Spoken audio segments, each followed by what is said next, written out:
প্রধান আসামি শেখ হাসিনা ওই টিমে যারা ছিলেন তাদেরকে এখানে আসামি হিসেবে দিয়েছি।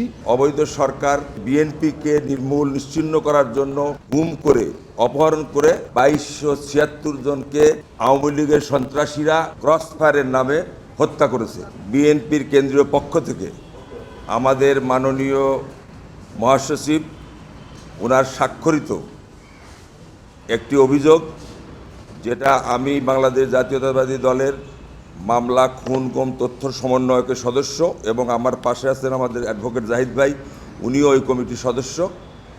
আমাদের দলের নির্দেশনা পেয়ে 2008 সাল থেকে 2024 সালের 5ই আগস্ট পর্যন্ত এই ফ্যাসিস্ট সরকার, অবৈধ সরকার, এই যে আমাদের বিএনপিকে নির্মূল নিশ্চিহ্ন করার জন্য, দলের নেতাকর্মীদেরকে নেতাশূন্য করার জন্য, কর্মীদেরকে গুম করে অপহরণ করে এ পর্যন্ত আমাদের প্রাপ্ত তথ্য অনুযায়ী 2276 জনকে আওয়ামী লীগের সন্ত্রাসীরা এবং কিছু আইনশৃঙ্খলা বাহিনীর সদস্যরা ক্রসফায়ারের নামে হত্যা করেছে।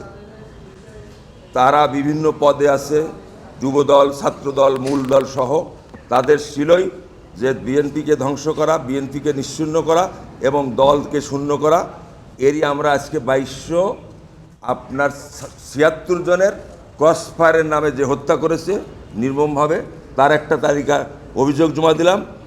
আর একটা হলো, আপনারা জানেন যে তাদের এই ভোটারবিহীন সরকার, তারা নিজেদের অধিকার অবৈধভাবে আদায় করার জন্য একের পর এক আমাদের দলের নেতাকর্মীদের গুম করেছে। এ পর্যন্ত প্রাপ্ত তথ্য অনুযায়ী 153 জনের গুমের তালিকা, যে গুমের মধ্যে হত্যাও করা হয়েছে, এখন পর্যন্ত গুমও আছে, তার একটি তালিকা আমাদের মাননীয় মহাসচিব সাহেবের স্বাক্ষরিত একটি অভিযোগ আমরা এখানে জমা দিলাম।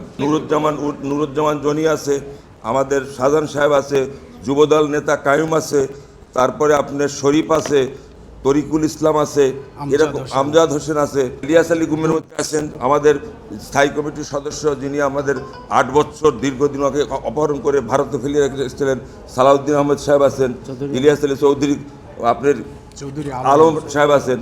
এই উল্লেখযোগ্য সব, প্রায় সবাই উল্লেখযোগ্য, সবাই নেতাকর্মী। নির্দিষ্ট অভিযোগ প্রধানমন্ত্রী সহ সংশ্লিষ্ট যারা আইন শৃঙ্খলা জড়িত আছে।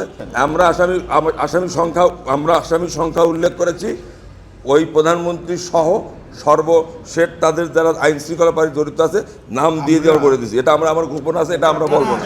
যারা গুম করেছে এদের আসামি এবং যারা ক্রসফায়ার দিয়েছে আমরা আসামি চিহ্নিত করেছি এভাবে যে সংশ্লিষ্ট থানায় যিনি দায়িত্বরত পুলিশ অফিসার ছিলেন, ওখানে যে পুলিশ সুপার ছিলেন এবং ওই টিমে যারা ছিলেন, আমরা তাদেরকে এখানে আসামি হিসেবে দিয়েছি। আসামির সংখ্যাটা আমরা অজানা রেখেছি। এটা আমরা তদন্ত সাপেক্ষে এটা বের হয়ে আসবে যে আমরা কতজন ওই ঘটনার সাথে জড়িত ছিল। প্রধান আসামি শেখ হাসিনা। এরপরে আমরা গুমের বিষয়ে আপনারা যেটা বলেছেন যে আমরা চৌধুরী আলম থেকে এই গুমটা মূলত শুরু হয়েছে।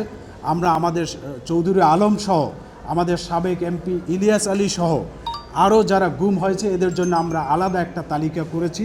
সে তালিকায় হলো 153 জন এবং সেখানে আমরা তাদের সমস্ত ঠিকানা, ঘটনার বর্ণনা দিয়ে আমরা এখানে চিফ প্রসিকিউটর অফিসে আন্তর্জাতিক আদালতে আমরা এটা সাবমিট করেছি।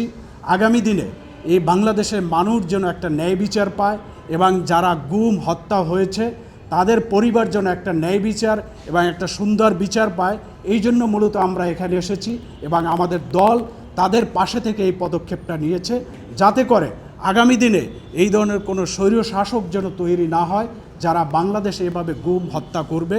আমরা সহযোগিতা চাচ্ছি আমাদের মিডিয়া বন্ধুদের, আপনাদের মাধ্যমে আমরা সেই 2008 সাল থেকে এই ঘটনার সাথে যারা জড়িত আছেন আপনারাও আমাদেরকে সহযোগিতা করবেন।